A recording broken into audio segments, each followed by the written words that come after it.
Hello, hello everyone. Hello, hello. Welcome. Namaste. Namaste. Welcome to Pure Presence Live with your hosts, Bill Free and Amy Torres. Hi, guys. Hey, it's good to see you, Amy. It's great to see you, Bill, always. Thank you. Hmm. Thank you. Well, we'll let people come in the room. We have about 13 people in already. And thank you guys for joining us on Pure Presence Live. And we're just going to continue from the show that we began last week. It was, we were talking about the four top spiritual practices, and Amy gave me a little pushback on that because, as we know, there's really not a top. It was a term that I used, and Amy has a way of being she likes to be precise with her language, and I respect and honor that. And I got to admit, Bill said to me that he felt I had a little resistance around when people make a title like the best this or the top four that. And I had to laugh and say, yeah, I do. I have resistance to it. I'm not sure if it's resistance or integrity, because there's something in me that says, oh, we can't claim that it's the top four because there's more than four, or we can't claim it's the best because, there's a lot of stuff that's all the best. But in the end, yeah, it doesn't matter. yeah. In the end, it doesn't matter. And actually, it's I typed it in, so it's really my perception. In the world of duality, you just can't win for losing, I know. Uh, well, I had a great week, Amy. I don't know about you. I actually just got back from Portland, Oregon last night. Oh, We got back about maybe 10:30 last night. We got what were home. you guys doing in Oregon? This was great. I did a I rest yoga nidra uh, event where Oh, yeah, you I said was you at were a going to do training it. event. Yep. I rest Nidra Yoga. Tell us Yep. about that. Well, it's an interesting practice that is used. It's really used around the world now. It's been out about 25 years. This Dr. Richard Miller has westernized this practice of Nidra Yoga, which is the practice of awakening through meditation. And the meditation of it's kind of self-inquiry meditation, and then you go into the experience. I feel that it's kind of like what Rupert Spira does, where he brings us into, first he introduces the the uh, the presence of awareness. He introduces us.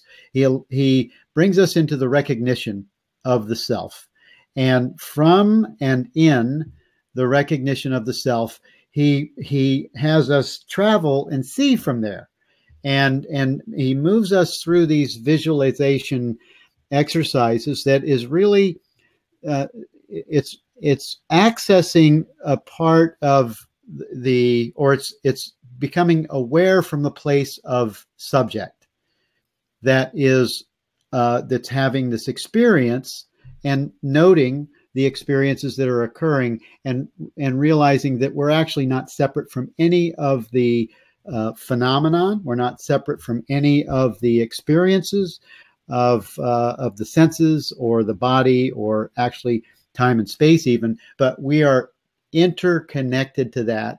And this yoga nidra does that, and it helps trauma victims. It's approved by the U.S. government for the military for trauma victim, for troops that come back from a conflict and they're traumatized, and it helps them to go back to heal those things that are in the unconscious mind that cause the trauma.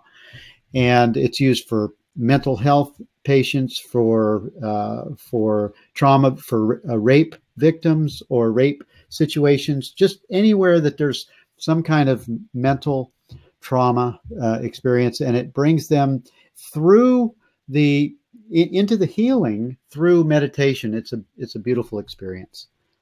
Did you become a facilitator? No, this takes a series. This is an immersion into yoga nidra, which was only 3 days.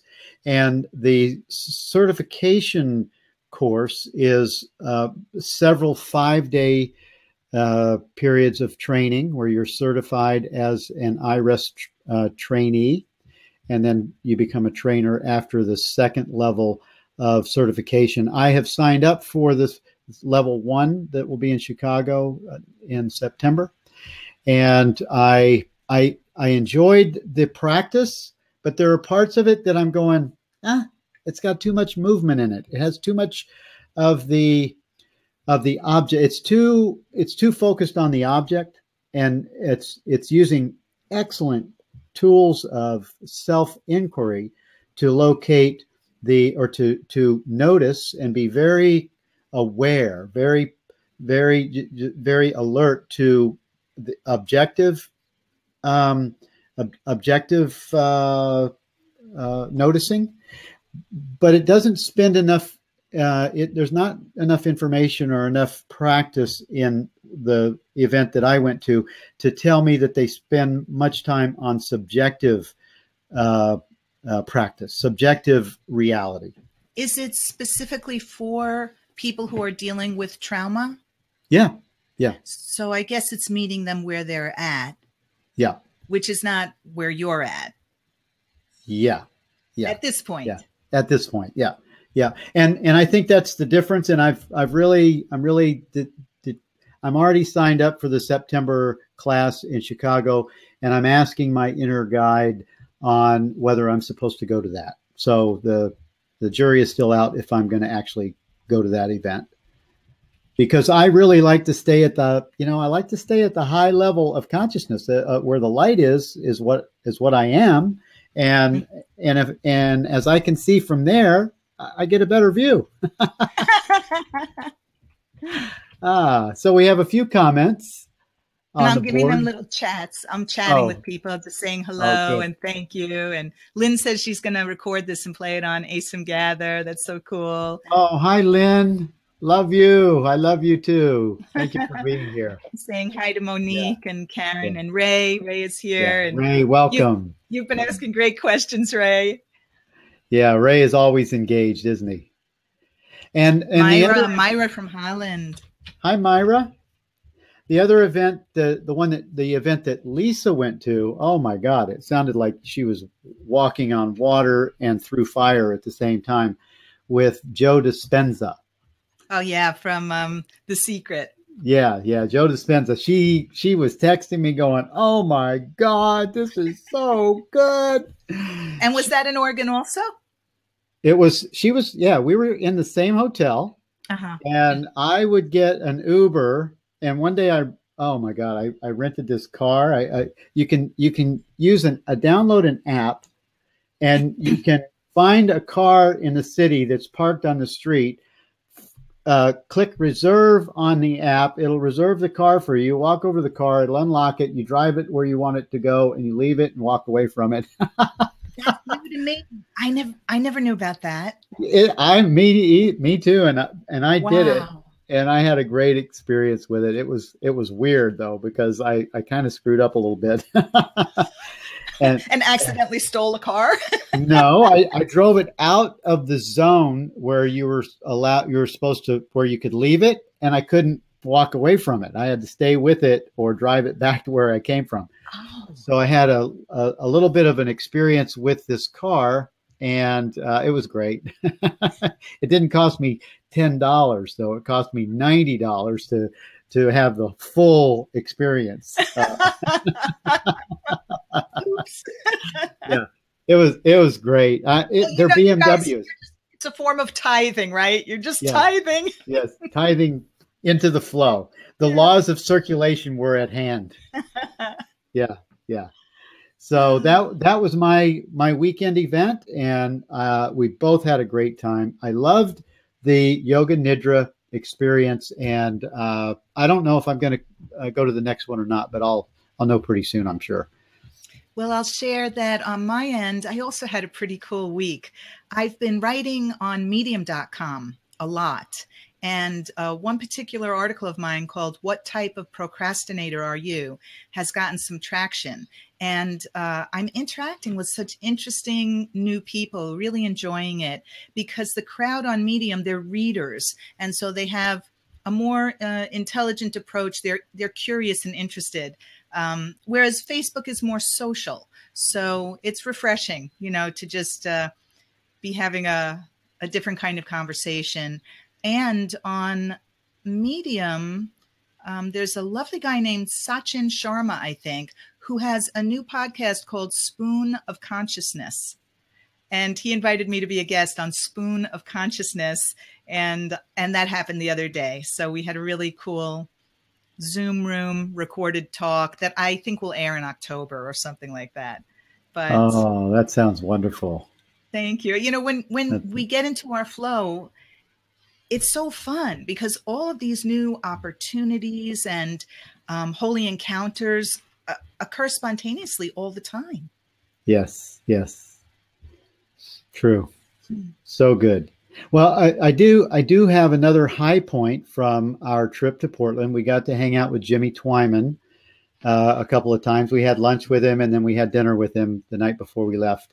Is that his hometown? Because he travels the world. I don't even know what his home base is. Well, his home base is right there in Portland. His daughter and granddaughter live there. He is an amazing granddad. I mean, he's like super granddad. He should wear a cape. He is so totally, he like babysits his granddaughter 3 or 4 days a week. He totally gets into it. But then he also said, oh my God, is it tiring? It really lets you know if you're over 50, if you want kids or not. If you have grandchildren, you can decide right away, do I have the energy for this? Yeah. It's good when you can say, oh, I love you. Go have fun. See you later. Yeah.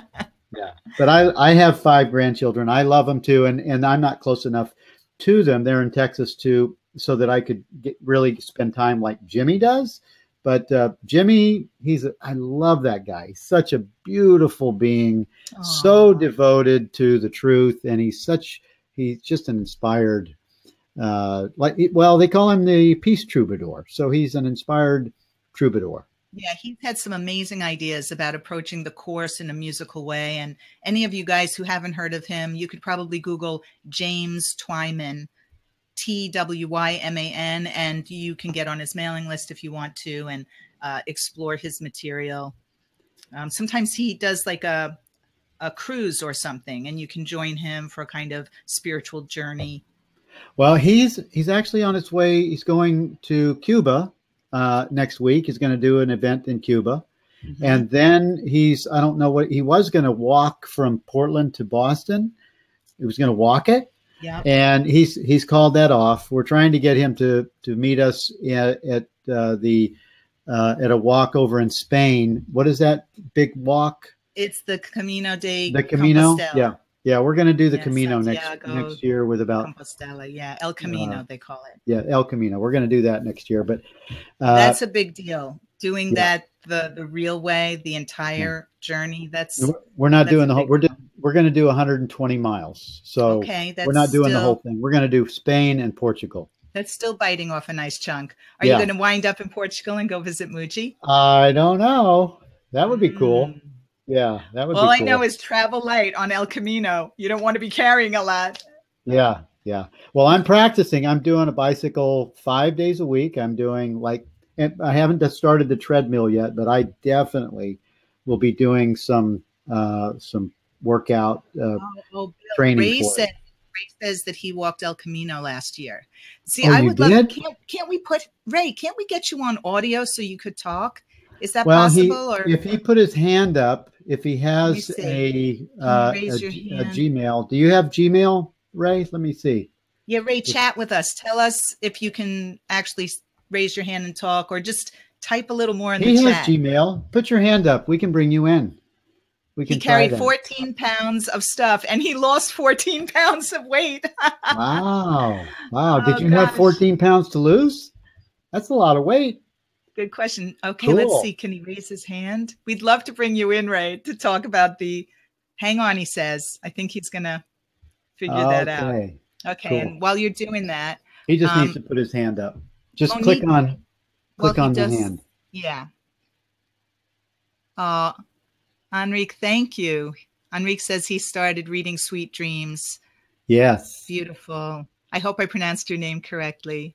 And Monique asks a question. She's saying, Bill, do you stay all the time in the light, watching from there without reacting to the difficulties in life? I do not. I'm in the light a lot, but I actually do have my time of being pulled into the situation. Not that much. I think I'm bringing Ray in. I'm sorry if I did that too soon, because I know you're in the middle of your answer. Good. Well, make sure you have earbuds on, Ray. You got to have earbuds, or it'll blow us out. So, Monique, we'll get back to that question. We won't leave you in the middle. Yeah. That is a good question. It's funny. Everybody has that question for different teachers, and the truth is that we're all on the path of awakening at all levels. I don't think Mooji, is different. I know that Rupert Spira, he says, look, it's hot in here. I got a mosquito bite on my ankle. I'm hungry. I'm tired. It's just how much time do you hang out there is really the barometer that I used. You develop a skill set to not stay there. That's really what happens. You develop a skill set to not stay there. And pretty soon it's easier and easier. It's less and less of a temptation to be drawn into it. But yes, I'm still drawn into it. I still have things that I am drawn into, but not that often. When I have them, they're like freaking hurricane storms. Right, Amy? Well, as you say, I think one way to determine whether you're really disidentifying with ego is that you'll notice that when you get angry, you let go of it more quickly. You recover from it faster. Yeah. It doesn't linger like it used to. You're not like obsessing over it. Or if you find that you are kind of obsessing, you have a sense of humor about it.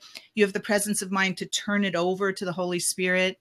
Sometimes I describe it that we've developed a taste for the ego, just like we may have developed a taste for olives. Like when I was a little kid, I had no interest in eating an olive. That was too sophisticated. And then when I developed a taste, I tasted it. I was like, oh, this isn't so bad. It's kind of tangy.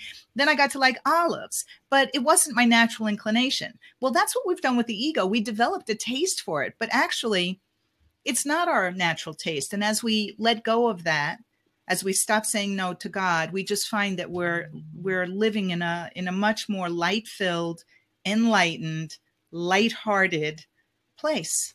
Yeah, that's true. But I totally agree with you, Bill, that all sorts of ego stories, reactions, stuff happens. Stuff happens every day. Yeah, it's not going to stop happening because there's still some kind of attachment and connection with the illusion. Yeah. Well, and it's also a practice, we're always, I practice when something is coming into my experience of awareness that I have an investment in. I know right away that I can choose peace instead of this, and I have a little bit of work to do. And we have the tools. We have the tools to choose peace. And this is why the top one of my top 4 practices to enlightenment is quiet awareness. Can't argue with quiet awareness. Before you go there, I just want to say that Ray said it asked him for some kind of plug-in, and I'm not sure if you know how to direct him to do that. So I do not. I think it's a little bit more complicated than we want to really spend the time in the show to figure out. Thank you, Ray, for trying to come in to this. We haven't done it yet. We've wanted to, but we don't know how to bring people in, just efficiently and in and out. But we love having you on the show, and thank you for being part of it. You can just type your comments in, and we'll go from there. Great. Okay, so back to the top of the top four.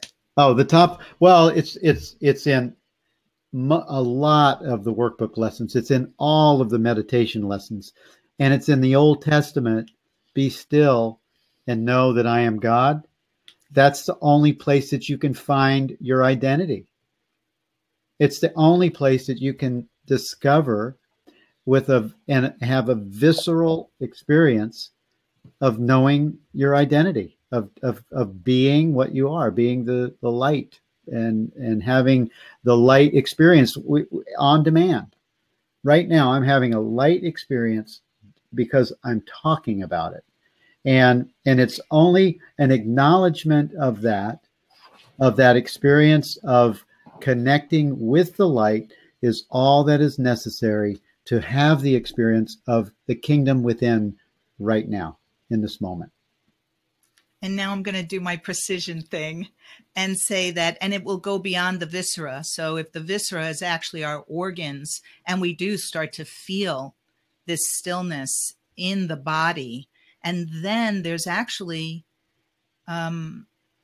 this beautiful expansion beyond the body where you may not even feel the body at all, but you will know yourself as mind, as awareness. Yeah. But I'm a big believer in how by connecting with your body, you undo your fear of your body and your fear of disease and your fear of death. And the only way out of that is through, in my experience. So if you're feeling in the viscera, that's a big first step. If you're just doing something intellectually or mentally, I think you're doing spiritual bypass. If you do what, Amy? If you are believing that you're in this stillness intellectually or mentally, then you may be doing spiritual bypass. Because if you haven't been able to connect with your breath and then have the breath, for instance, be a bridge beyond the breath, I feel it right now, then it's just a concept. Right. You know, and you may feel relaxed and your blood pressure may go down, but you haven't fully embodied yourself in order to go beyond the body. Mm-hmm. Yeah. Yeah, I totally agree with that. That's why, I mean, I feel this is why the workbook lessons of A Course in Miracles are so filled with the experience of closing the eyes and allowing yourself to go within. And he says to think down, and he invites you. I mean, even in the early lessons, the early 40s, God goes with me wherever I go. God goes with me wherever I go. And in that workbook lesson, he describes this experience of actually reaching God, the God experience, the God, not God, an entity, the God experience that you are. That experience. You know, I had this knowing the other day that at one point on the path, we're adventurers and we want to go into the external world, and people will climb the Himalayas. And then at another point in the journey, and this is where I entered in this life, when the Course said sink down and inward, everything in me understood that. And I feel like it's the upside down Himalayas. The Course says everything is reversed, that I'm willing. This is the way that I feel adventurous. I'm willing to go all the way down and through. And it feels like you're going into darkness. You know, you have to go into your shadow side. You have to look at the boogeyman under the bed. But once you get through the choppy waves at the top of the water, you get into that deep, deep stillness. Yeah. Yeah. And it does become the experience of the kingdom of heaven within.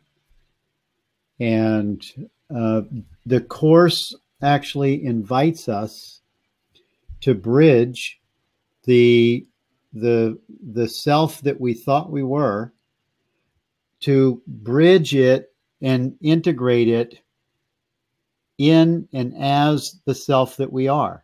He invites us to actually integrate those two, just like you were talking a minute ago, that you can't just say, neti, not this, not that, and I'm pure awareness, because you are the expression that's occurring in experience also. I like the way you said that. Yeah, it's true.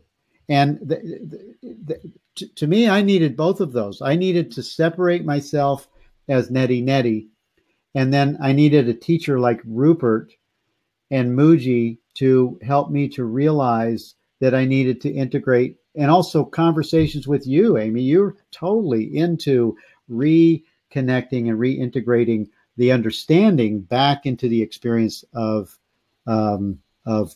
perception. Thank you. Yeah, that's sort of been my passion. And, when you and I were talking about how, when you just went on retreat with Rupert and he spoke about the residue that's left, that's been a lot of my work, is helping people process the residue and not be alarmed that even though they're deeply into their spiritual life, that there's still some story coming up and some disturbance that's only to be expected. Or Mooji sometimes describes that as you cut the power off to the overhead fan, but the fan still turns for a while. Yes. It doesn't come to a sudden stop. It's the residue. It's the aftershock or waves. And Jesus in the Course calls it lingering. He calls it a lingering clouds. He calls it a lingering clouds. And he talks about later on in the Manual for Teachers, I think we've even covered this, an advanced teacher of God looks on the circumstances, never looks on the circumstances and mistakes it for the Son of God. He always knows. It's a knowing that transcends the perception, but it doesn't take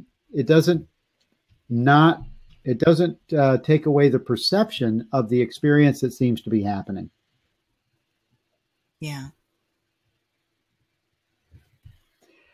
Monique said something here I wanted to good. I'm glad you're looking at the chat. She said, how do you explain that, Bill? The more I am devoted to the truth, and more I am disconnected with my coworkers. I feel isolated and can't read that. It says they are not talking to me at this point, feeling isolated. More I am devoted to the truth, and more I am feeling disconnected with my coworkers. Yeah. They're not talking. Well, sometimes what happens, and I mean, this is also normal. Sometimes you find yourself in a frequency that people can't hang out. People can't hang out in that frequency, and you find them sort of, not sort of circling in your field as much. And I feel that might be a vibration. And then on the other hand, it could be that you are not feeling comfortable in their field, and maybe there's some discomfort there or some projection. So each situation is going to be uniquely for the situation in each event. Every encounter is a holy encounter, and each event is going to be uniquely an experience that will be used for your transformation, and also for your demonstration of the truth that you are. Yeah, I'd like to comment that, Mooji tells a story about how he used to have a group of art students always hanging out at his studio, and they would be drinking and socializing, and he loved hanging out with them. And then one day he just got the message from God, no more of that. And he just didn't have any idea how he was going to tell these students don't come anymore, because Mooji is, he hates to say no in that way. And he just really didn't know how he was going to do that, but he knew that he couldn't have that anymore. And the next day, nobody came. And after that, nobody ever came again. So God clearly orchestrated that those people leave his life. But on the other hand, I just read a story that really touched me. A friend of mine, Danielle Burnock, who is not a Course in Miracles student, but she's a writer and a spiritual person. She wrote about an interview with a woman named Christy, who married her best friend, but over the years, things went wrong. He had an accident that left him in a lot of pain, and he didn't seem to be the same person anymore. And it got so painful. They had kids, and she was carrying the bills, and he wasn't really pulling his weight. And it reached the point where they were constantly arguing in front of the kids, very nasty situation. So finally, she prayed to God, help me not love him anymore. Help me not love my husband anymore. Mm-hmm. I could understand that. I think a lot of people could. And God said to her, no, you have to love him unconditionally. Yeah.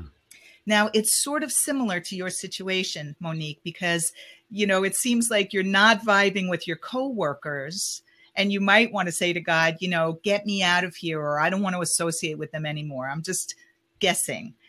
And actually, the message is love them unconditionally. So the very thing you want from them may be the thing you have to give them. And, you know, Christy felt exhausted. She was like, I have to love him unconditionally. I'm the one who deserves the unconditional love.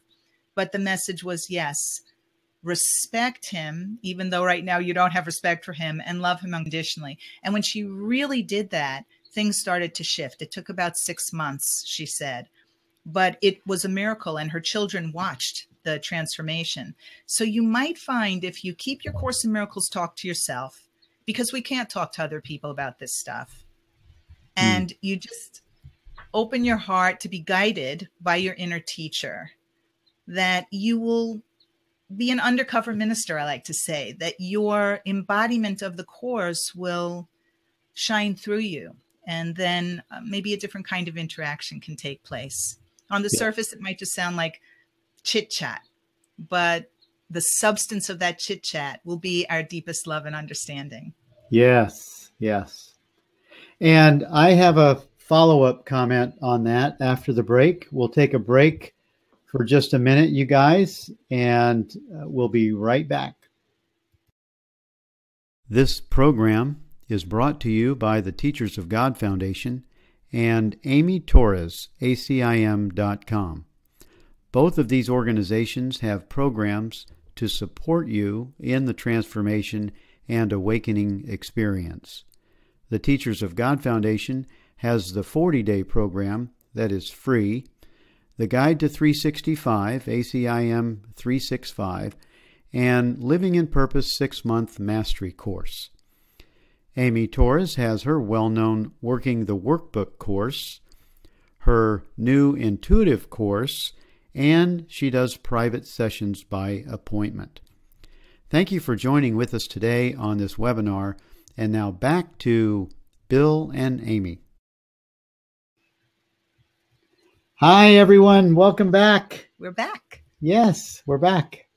And what I was going to follow up on is that where I live, this is where I live, Monique, and this is where I'm so comfortable living right here.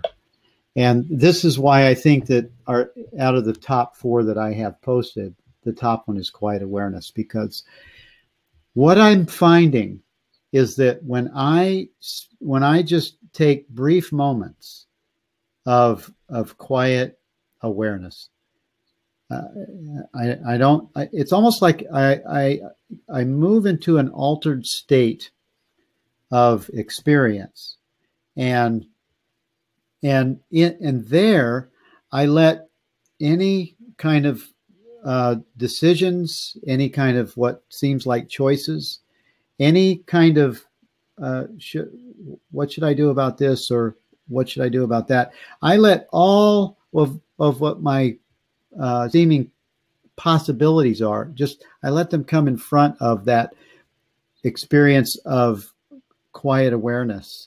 And I don't have any attachment to them. I'm really in that asking mode of my inner teacher, of my deepest love and understanding, as Amy mentioned. And this is the Holy Spirit presence, that was the gift that was given to each one of us as we were created. We were imbued with the memory of God and And in time, it's the Holy Spirit and it's us. And with that, I let all of these seeming choices or decisions pass in front of that. And then I know that I am given the answer. I am given what is mine to do, where everyone's interests are the same. And that's what I do in all situations. Now I'm learning to do it more and more. And the peace of God shines on that. It's just beautiful. I just absolutely am so grateful for it. So that's my answer. You just created so much quiet awareness or the invitation, to know it and be here, because I just got so quiet listening to you.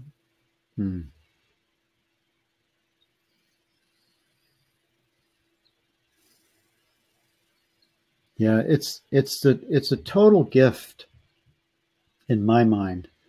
It's and also in all of our experience, we're not different from anyone else. We're not different from animals that have the experience of awareness. We're not different from ants that have the experience of awareness.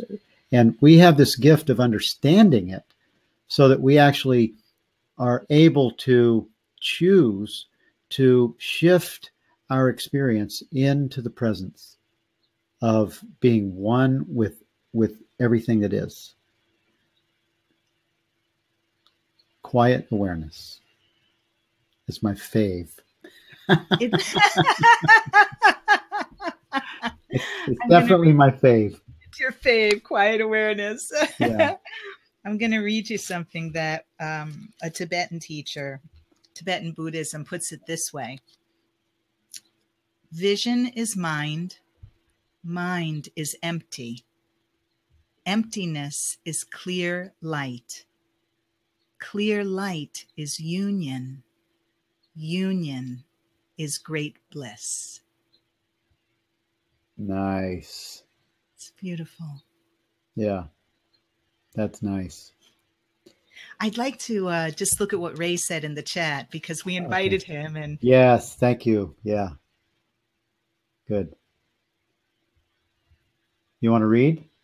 Sure. What Ray's saying? He says, I now have ACIM discussion group of 112 with about 50 active on my Facebook. Cool.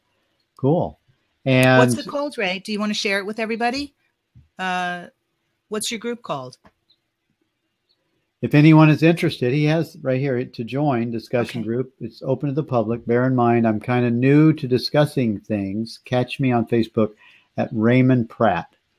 Okay. All right. And please friend us if you haven't already, Ray, me and Bill. And you also said, I found my function outside Astorga. The sun rising and the moon setting caused me to have an epiphany. Was that on El Camino? It sounds very mystical. Yeah, it does. Poetic. And Ray says, if you do, while we're waiting for his answer, if you do the Camino, Santiago, step over the edge, preferably not in the Pyrenees, on your first day, and travel on your own. Oh, yeah. Travel. I tell you, you won't be alone for long. Nice. Yeah, I like that idea. Yeah. I should take that in and see if that's a direction for me. Because, the Course also says that you will hear the directions of your guide from your brother. And that is so true. Yeah, it is. A Course in Miracles discussion group with Raymond Pratt. I'll look for you, my brother. All right. I just added you as a friend, Raymond Pratt. I hope I got the right one. There was more than one. Yes. So good. Well, the next choice that we have on, or at least what is in the top 4, is meditation, abiding in divine nature, the self of oneness. That's the next one that's on my list. Meditation. And, what is meditation? So many people have trouble with meditation. They think it's like efforting to try to get to a quiet place, or they think that, I'm not getting it. And I've been to Adyashanti for a 7-day silent retreat before, where you meditate 5 times a day at 45 minutes. That's a lot of meditation. And I didn't get it. I sat there and I would kind of zone out, fall asleep, but I really, at that retreat, I never got into the knowing and being experience of meditation that meditation offers. And it was because I was trying to get somewhere. I was trying to leave instead of be. And it's okay. I think most people go through that, and most people try to sit in silence in meditation, trying to access some other reality. And what I find is that it's so easy that we don't see it. It's like right here, and we can't smell it. It's under our nose. It's in the experience of pure awareness. It's in the experience of, okay, answer this one question. What is it right now that is aware of this experience? There you are. You have no place. There's no other place to go. It's right now. It's in this moment of knowing and understanding and being in the present moment as awareness, where awareness is in the background and the mind is cooperating with this relationship by describing what awareness is actually being. Keep going, Bill, because I think you're actually just moving us into a piece of God experience right now. Okay, well, the idea is that in this experience of being aware, that I am aware of the sound of my own voice, and you are aware of the sound that's coming through your device. And awareness is in the background, bringing recognition to the senses, bringing recognition even to the mind that is now labeling it as sound. And awareness still remains unchanged in the background of experience. And in this experience, we are in the kingdom of heaven. This is God. This is God's experience. This is touching and abiding in the experience of light. We're right here at the experience that meditation brings at its optimum level, at the level of knowing. We move from the experience of perception, and we're noticing as awareness that awareness is present.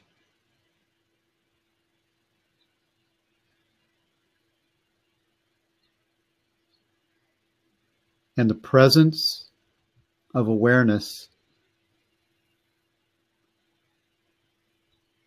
illuminates is illuminated actually by the peace of God. It's illuminated with joy, with an attribute, the love of God. And the love of God is nothing more than the love of light. Mm. It's the living beingness of all creation that envelops all things. It envelops it envelops everything there is. It envelops the earth, the sun, moon, and stars, and it extends and extends and extends even beyond the galaxy and beyond the Milky Way and into galaxies upon galaxies. There's no end. There's no edge. It's just eternity. It's timeless eternity.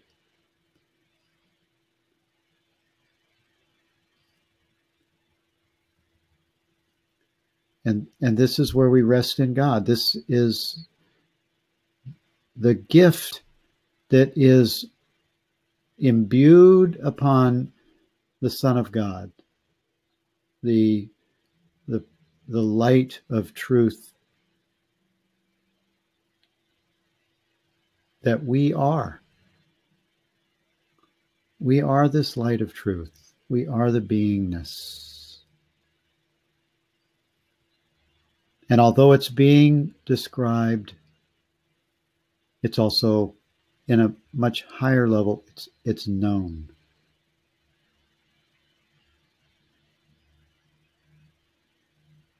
And it's ever present.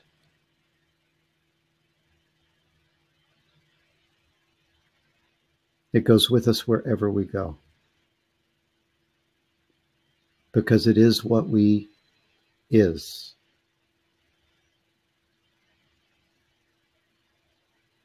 It is what we is. God is.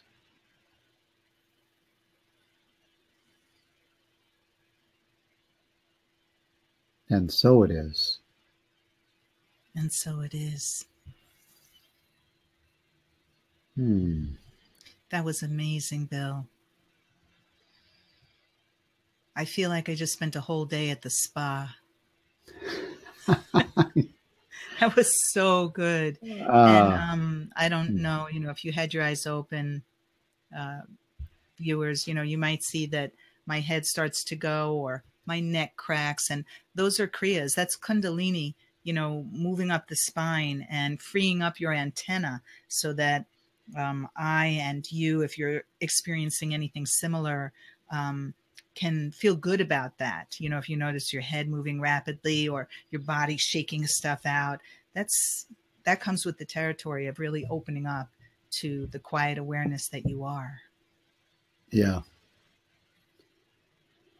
Yeah, I appreciate you giving the nudge to keep going in that, Amy. This is one of the things I absolutely love about you and doing a show with you is that you have this way of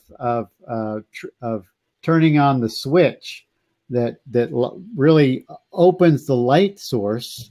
It's kind of and also I you have this I don't know, you have a way of inviting the experience of freedom, the experience of joining and freedom and liberation that the Son of God is always open for. Thank you. Thank you, Bill. It's so funny how these things get developed in us, because I think it was in my training as a Gestalt psychotherapist where we were taught to be here now, to trust our presence, that we never had to go into a patient's history because anything pertinent would come up in the present moment, to hold the space, as a sacred container. Like all of that came through psychotherapy training that never used the word spiritual. And then I found A Course in Miracles. Just amazing. Yeah.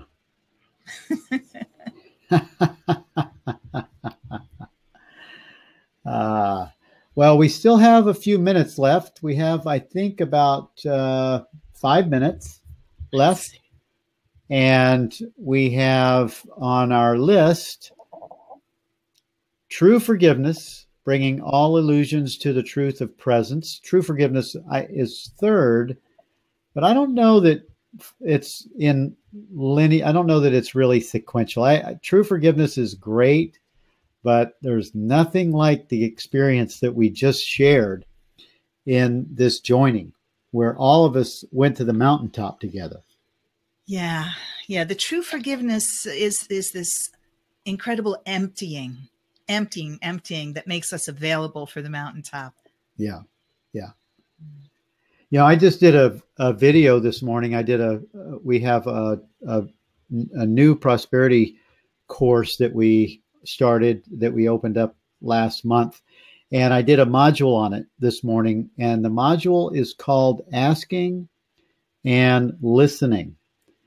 And asking and listening is a very interesting topic in the course. Mm. And it's not, of course, it's not asking for things in the world, but it's really asking love to lead the way.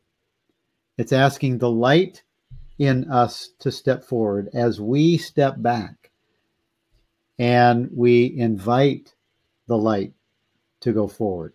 We invite the Holy Spirit to step forward. Wasn't it Carol Howe who shared with us that Bill Thetford asked Helen to ask Jesus to explain to him why he wasn't having a similar experience to her? And the answer was that he asked, but he didn't take time to listen, that his brain was going so fast that he was ask, but he wouldn't receive with the listening part. Yes. Yes. That's why the quiet is so important. And you don't have to be invested in 45-minute meditations. You don't even have to be invested in 15-minute meditations. Because when you start doing 5-minute quiet times with your quiet self of being, when you start up, and I like to invite people to just ask the question, inquiry, in self-inquiry, what is it that is aware of this experience, and then go into the quiet place and contemplate that. Just be with that question and allow it to marinate into your experience. And you will see 5 minutes become 10 minutes, become 15 minutes, become 30 minutes. And for me, sometimes I do an hour, but most of the time I do 15 to 30 minute time slots of that quiet space.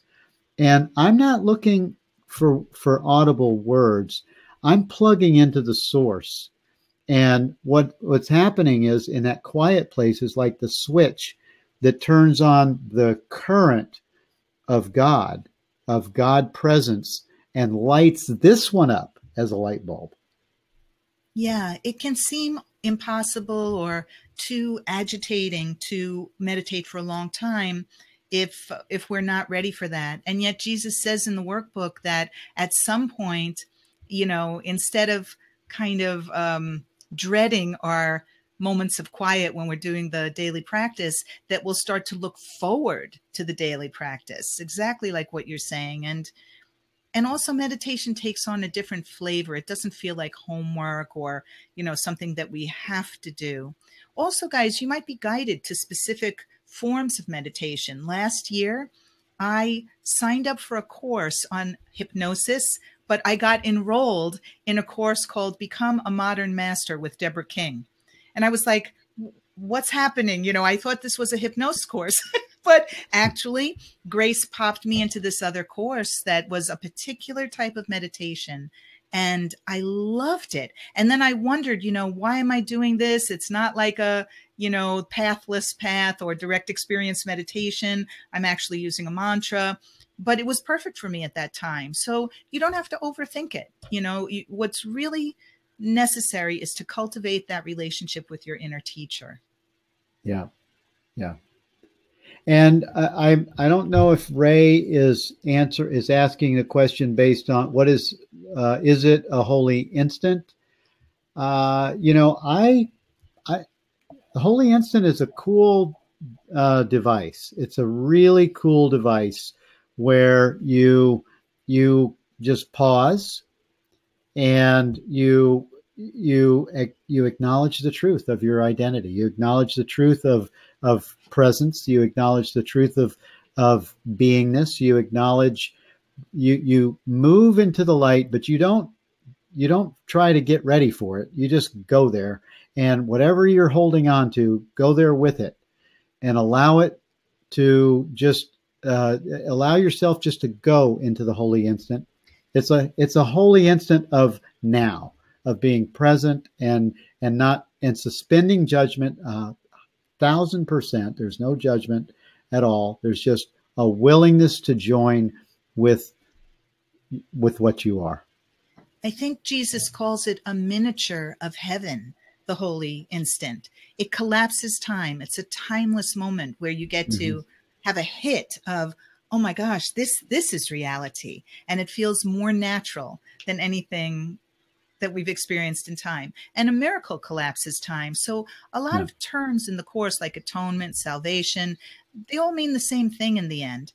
But they can just put a different spin on it where you suddenly relate, you know, and that's your entry into the place you've never left. Yes. Well, we actually had a mini holy instant a few minutes ago in the Peace of God experience. That's, no doubt. That's a demonstrate. That's an experience of the holy instant where we let go of this world and we came with holy, empty hands unto our God. Yeah. So could holy instant be another term for meditation?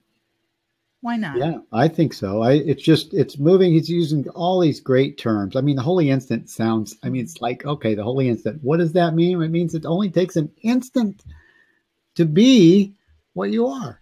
Be wholeness. Yeah. or not even to be, but to realize what you have always been. You're never not that. You're never not that. Yeah. So good. Well, I think this is the end of our show for the day, you guys. It has been so good to share with you. And I just love the spontaneity of my friend, Amy Torres. Love it, Amy. Yeah, we're really flowing. It gets to be more and more fun. Yeah, it's been great. I've loved it. And I hope you guys have enjoyed it. This has been our joy to share with you Pure Presence Live and the blessings that we have in truth. It's just been amazing. Thank you for joining with us. See you next week. See you next week. Namaste. Namaste. Bye, everyone.